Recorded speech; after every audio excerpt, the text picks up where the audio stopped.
If you are watching Sean's View Entertainment on your screen right now, that means you have been prescribed Sean's View. So subscribe right now for the latest news, rumors, headlines, updates, breaking news, analysis, opinions, debates, influences, likes, dislikes, comments, whatever it is. Sean's View here to provide you with my view, my opinion, my expertise on everything WWE. Make sure to like, comment, share, subscribe this video on Twitter and Facebook. The official line, the t-shirt line, I've been saying this for a long time. The t-shirt line for Sean's View. There's either going to be 4 or 5 or 6 exclusive t-shirts for Sean's View Entertainment that you will be able to buy exclusively. All you have to do is click the links below and you can check out those t-shirts. Buy them and support the Sean's View Entertainment brand, the entity. So, ladies and gentlemen, we're talking about Raw ratings. We're talking about Brock Lesnar. We're talking about the WWE being more realistic.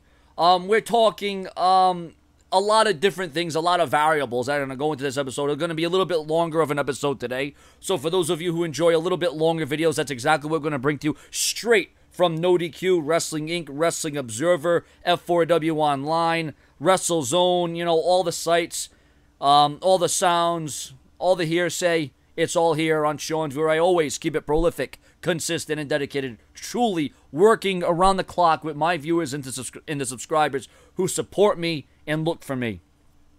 Remember, I'm not going to give you drama and bullshit and storylines instead of, well, there's no videos today. There's no news. There's no rumors, so you're not going to get any videos. That's the way I'm going to do things from here on out. Because instead of saying, well, let me think, I'm going to sit home all day and think about what I can do to stir up the people. No, I'm not going to do that no more. I'm going to give you, I mean, and really, truly, isn't the WWE enough drama? Don't we have enough drama? I mean, really, why do I have to refer back to drama? I'm not going to do that. So when there's no news and rumors, I'm just going to take the day off. But Sean, you're not living up to the name of being prolific, consistent, and dedicated. Well, on the days where there is no news and rumors, sometimes I'll take the day off, or sometimes I'll just do a Q&A.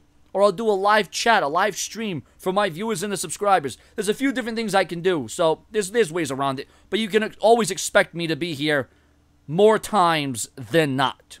The fallout from SummerSlam did 3.315 million viewers. This was up from last week's 2.915 million viewers, which is a good thing. You want to see the WWE level. You want to see them maintain and sustain. You want to see them get better and enhance the product. But that was coming off a very hot SummerSlam, a debatable, inconclusive, chaotic SummerSlam. Some liked it, some were for it, some were against it, some thought it was crazy, some thought it was diabolical, some thought it didn't make sense, some thought it was twisted. You had Finn Balor getting injured, but at least Finn Balor will always be known as the first ever WWE Universal Champion. That's a good thing. According to Dave Meltzer of F4W Online, the finish of the Randy Orton versus Brock Lesnar and the Miz's promo towards Daniel Bryan on Talking Smack were both designed by WWE to look like a shoot in an overall attempt to add more realism to the product. Like I said, I am here for change. I am here for the WWE to adapt. I am here for the WWE to think outside the box. And the WWE is adapting. The WWE is changing. The WWE is doing everything they can to captivate us. And while they have made an attempt, it may have not been the greatest thing you've ever seen, but they are building up to it, ladies and gentlemen. You can almost feel that sense of realism. You can feel that people are being more vocal. People are being more out there. I mean, what I saw out of The Miz, I'm not going to say it was better than the CM Punk pipe bomb. I'm not going to say it's better than Austin in The Rock's mic work. I'm not going to say that at all, but it definitely stood out. The Miz was on Talking. Now, this is something that should have been on Smackdown. This is something that should have been on SummerSlam. This is something that, you know, I mean, and I know a lot of people watched it. I mean, this was shared on Twitter and Facebook. I mean, you could feel the emotion coming through the screen from The Miz. The Miz really wants to make the Intercontinental title the best. The Miz wants to make that title stand out, and that's exactly what The Miz is doing. So you got to get up for The Miz. A 4 out of 5 star promo. I mean, I cannot believe just how great The Miz was here. And you know what? I should do a separate video just talking about what I thought, my feelings on The Miz shooting on Daniel Bryan and how he is going to bring the kind of prestige and respect to the Intercontinental title. It doesn't matter about the tag team titles. Hell, he even said it doesn't even matter about the WWE title. It's all about SmackDown. It's his show. He's the Intercontinental Champion. You can almost feel the tension building between Daniel Bryan and The Miz. It was definitely epic. It was definitely worth a watch. And if you didn't see The Miz snap and go all out, you got to watch it. That was definitely one of the highlights of the night. Some say that that promo was actually better than Monday Night Raw. Some say that promo was better than SmackDown. Although I thought SmackDown put on a solid show this week. Speaking of SmackDown, this week's live SmackDown featuring the fallout from SummerSlam in the reveal of the new SmackDown Women's title and the SmackDown Tag Team titles drew 2.714 million viewers with no Olympic competition. SmackDown's rating was also up from last week's 2.471 million viewers. Once again, great for the Blue Brand. The Blue Brand deserves this. They need this, and they continue to build momentum. Once again, some say that SmackDown was better than Raw once again this week, and you know what? You may have a point.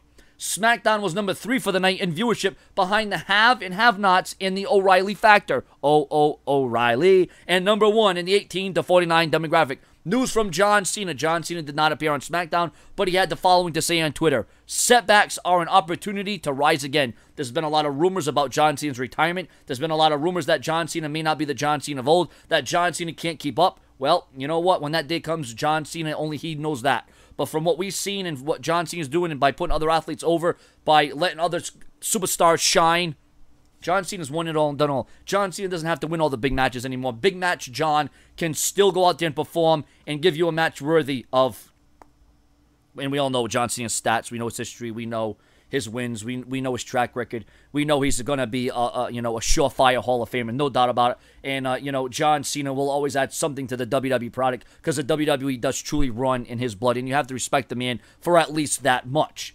The Wrestling Observer newsletter notes that the idea behind the match between Randy Orton and Brock Lesnar was to create a scenario where nobody really knew, where reality ended, where people thought Lesnar was going against the script.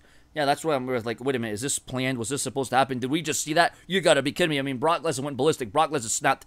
I think the match should have been a little bit more competitive. I think it should have been a little bit more close. But, it is what it is. The hype, I don't think really matched. The match didn't match the hype. The hype didn't match the match. But the match was still good. I mean, it wasn't like it was 1 out of 5 stars. I mean, the match was still physical. It was bloody. It was barbaric. It's all the things you would expect out of Brock Lesnar. Orton was apparently planning for a typical main event until he arrived to the arena. He was then told that he was not going to have a normal match, that the match wasn't about going back and forth and keeping both superstars strong, but about making Lesnar look stronger. Original plans had the match being a one-sided destruction for Lesnar with Orton down on the ground bleeding. That was to come off like Lesnar went against the script and really hurt Orton, causing confusion at the end of the match due to referee's stoppage because it was a TKO. When's the last time we've seen a TKO finish in the WWE? It's been a long time.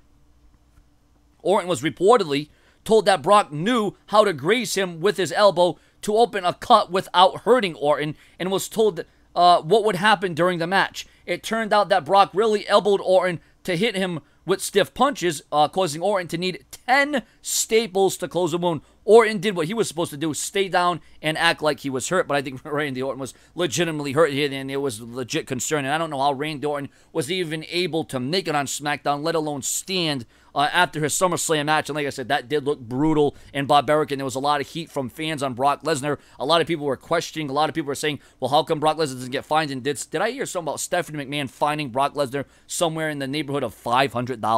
$500? What about $5,000 or $50,000 or $5 million? $500 for going over the line and then hitting an F5 on Shane McMahon. Now, there's rumors of a Brock Lesnar and Shane McMahon scenario happening, a match down the line, perhaps at WrestleMania. Now, I'll tell you what, that would be a show stealer inside Hell in a Cell. Imagine what Shane McMahon would do. Imagine the levels that Brock Lesnar would go to. I think Shane McMahon would be a dead man, really, legitimately, in this one. But Shane and Brock, you know that Shane McMahon would pull out all the stops, but Brock Lesnar would be bringing Shane McMahon to Suplex City. Now, there's going to be more developments on the Shane McMahon-Brock Lesnar feud. I don't know how that's going to happen with Raw having Lesnar and SmackDown, of course, being run by Shane McMahon and Daniel Bryan.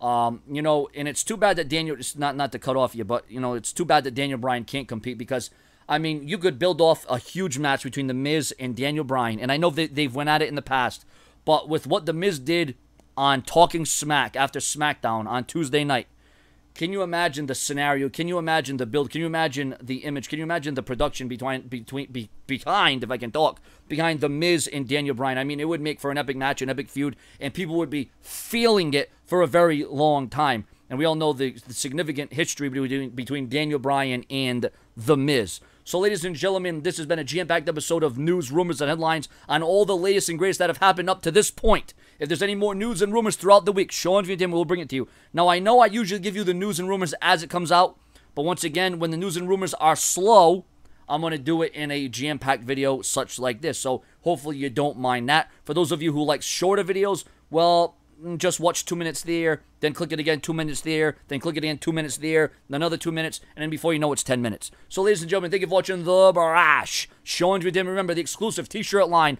of Sean's V Entertainment will be coming to you very soon. Thank you for watching, and subscribe and tell your friends, your boyfriends, your girlfriends to watch Sean's View. And if you're watching me right now and I'm on your screen, that means you are prescribed to the undisputed #1 source for all WWE, Sean's View Entertainment. This is the place to be.